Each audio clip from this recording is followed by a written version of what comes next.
The harvest fleet arrives. The void of space split open like a wound. From that darkness came the ships of the Vorath Collective. 300 vessels emerged in perfect formation at the outer edge of Earth's solar system. Each warship measured over 4 kilometers in length. Their black hulls absorbed light itself. They had conquered 1,100 worlds across 3 galaxies. Earth would be number 1101. Fleet Commander Draxus stood at the center of his command sphere. His gray skin stretched tight over a skeletal frame. 6 yellow eyes studied the holographic display before him. A small blue planet rotated slowly in the projection. Water covered most of its surface. Green patches of land dotted the sphere. It looked fragile, it looked weak. "Begin the standard evaluation," Draxus said. His voice carried the weight of countless victories. His officers worked quickly. Data streams flowed across their screens, population counts, technology assessments, military capabilities, resource inventories. The Vorath had perfected this process over 10,000 years. They knew exactly how to break a world. The results made Draxus smile. It was not a pleasant sight. "Fascinating," he said quietly. "These creatures call themselves humans. They have existed for perhaps 200,000 years, yet they have barely touched their own moon. Their fastest ships would take decades to reach even their nearest star. They possess nuclear weapons that might crack their own planet, but against our shields, such weapons are toys. They are divided into nearly 200 separate nations, Commander." His tactical officer clicked her mandibles in amusement. "They spend more time fighting each other than exploring their own system. They have no planetary defense grid, no unified military command, no understanding of what awaits them in the stars."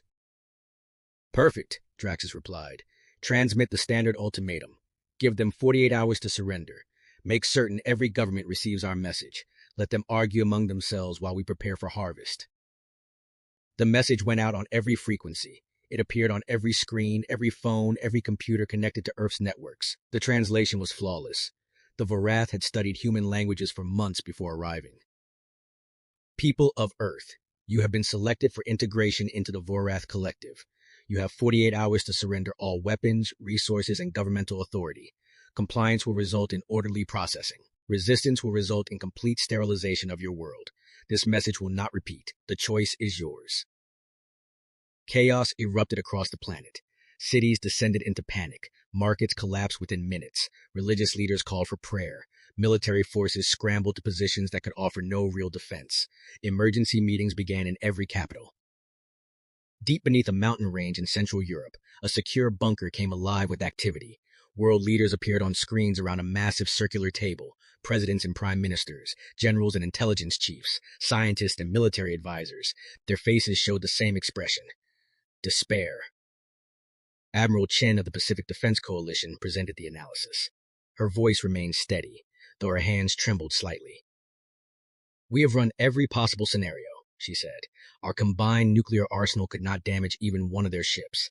Our missiles cannot track targets moving at their speeds. Our aircraft cannot operate in space. Our satellites have already been disabled. We have no options. We have no defense. We have nothing." The Russian president slammed his fist on the table. "Then we fight anyway. We die with dignity."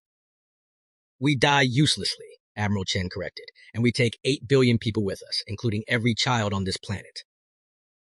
Arguments filled the room. Surrender or resistance, quick death or slow enslavement, pride or survival. Nobody had answers. Nobody had hope. Then a new voice joined the conference. It came from a small screen in the corner of the room. An elderly man with white hair and tired eyes looked back at the assembled leaders. He wore a simple cardigan sweater. Reading glasses hung around his neck. He looked like someone's grandfather. "Excuse me," he said. "My name is Dr. Marcus Webb. I worked for NASA from 1958 until 1992. I believe I know something that might help." The American president frowned. "Dr. Webb, this is a classified emergency session. How did you access this channel?" "I still have certain clearances," Marcus replied calmly. "Clearances that have not been reviewed in 30 years. Clearances relating to something we discovered in October of 1962. October 1962. The British Prime Minister leaned forward. That was during the Cuban Missile Crisis. "Indeed," Marcus said. "The world came very close to nuclear war that month. What nobody knows is that we also received a visitor. Not from Russia, not from any nation on Earth." The room fell silent. every eye focused on the old man's weathered face. Marcus continued. A probe entered our solar system during the crisis. It was small, perhaps the size of a car. It crashed in the Nevada desert. I was part of the team that examined it. Inside, we found a message and a device. What kind of message? Admiral Chen asked. The probe came from a civilization calling themselves the Architects. According to their message, they had been watching humanity for thousands of years. They found us interesting, promising, but also concerning. They worried that we would destroy ourselves before reaching our potential. Marcus paused, collecting his thoughts. The Architects offered us a gift. The device we recovered was a beacon. They told us to activate it only in our darkest hour, only when facing complete extinction. They said if we called, they would answer. But they also warned us that their help would come with a price. What price? The Chinese premier demanded. They didn't specify. They only said that humanity would owe them one favor, one equivalent service when they required it. No time limit, no negotiation, just a promise that one day they would collect. The Japanese prime minister spoke carefully. Dr. Webb, why was this kept secret? Why didn't anyone know about this? Because we were afraid, Marcus admitted. Afraid of what it meant, afraid of the implications. We decided to hide the beacon and hope we would never need it. The device has been stored in a secure facility for 60 years. Only 5 people alive know its location. I am the last of the original team. And you want us to activate it now, Admiral Chen said. I want to give you a choice, Marcus replied. We have 47 hours left. We have no other options. The beacon might be our only chance, or it might be a trap we have avoided for 6 decades. But either way, the decision belongs to all of us now. The debate raged for hours. Some called it desperate foolishness. Others called it their only hope. Trust an unknown alien race or face certain doom from a known enemy. Neither option felt safe. In the end, with 20 hours remaining on the Vorath ultimatum, humanity made its choice. Dr. Marcus Webb was escorted to the hidden facility in Nevada. His old hands trembled as he activated systems that had remained dormant for 60 years. The beacon hummed to life. Its strange crystal structure began to glow with soft blue light. Signal transmitting, a technician reported. Destination unknown. The coordinates are beyond any star system we can identify. They waited. Minutes passed like hours.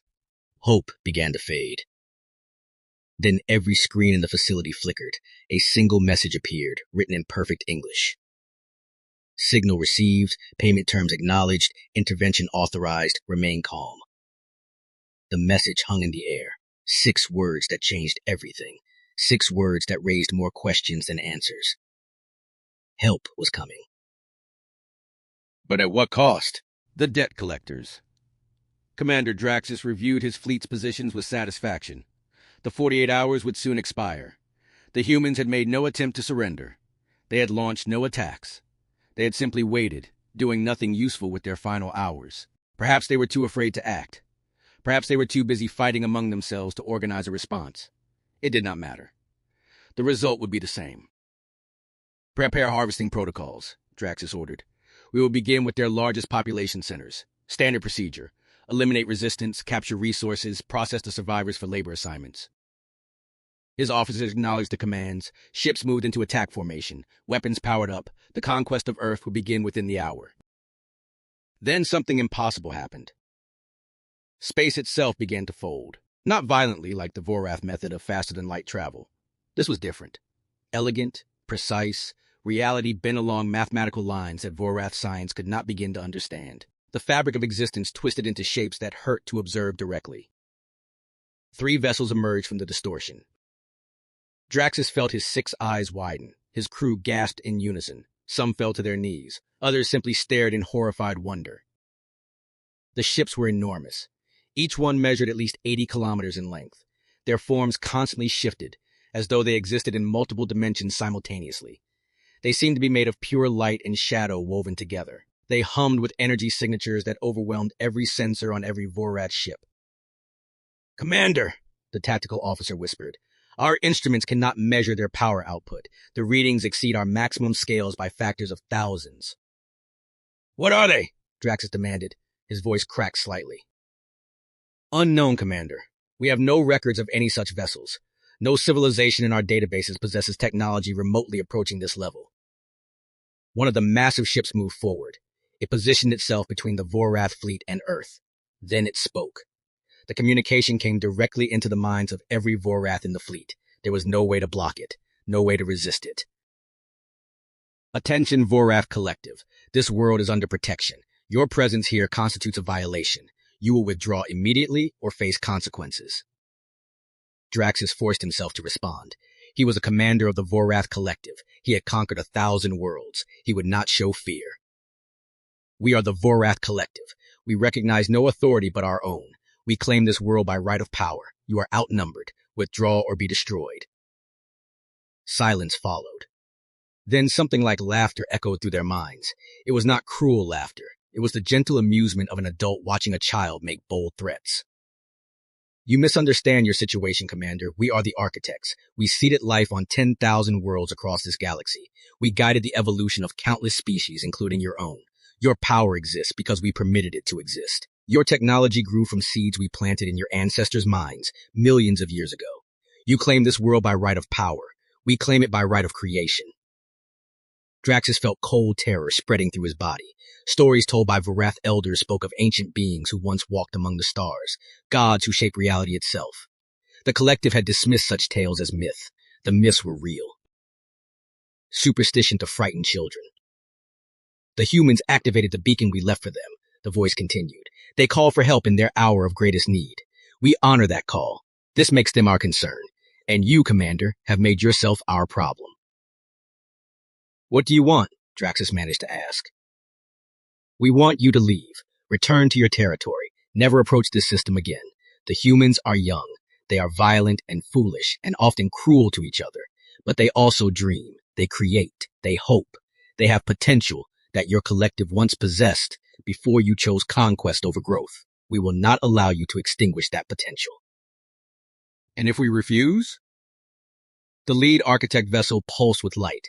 Every Vorath ship suddenly lost power. Weapons went dark. Engines died. Life support systems flickered. 300 warships became 300 helpless metal coffins drifting in the void. We could unmake your fleet atom by atom.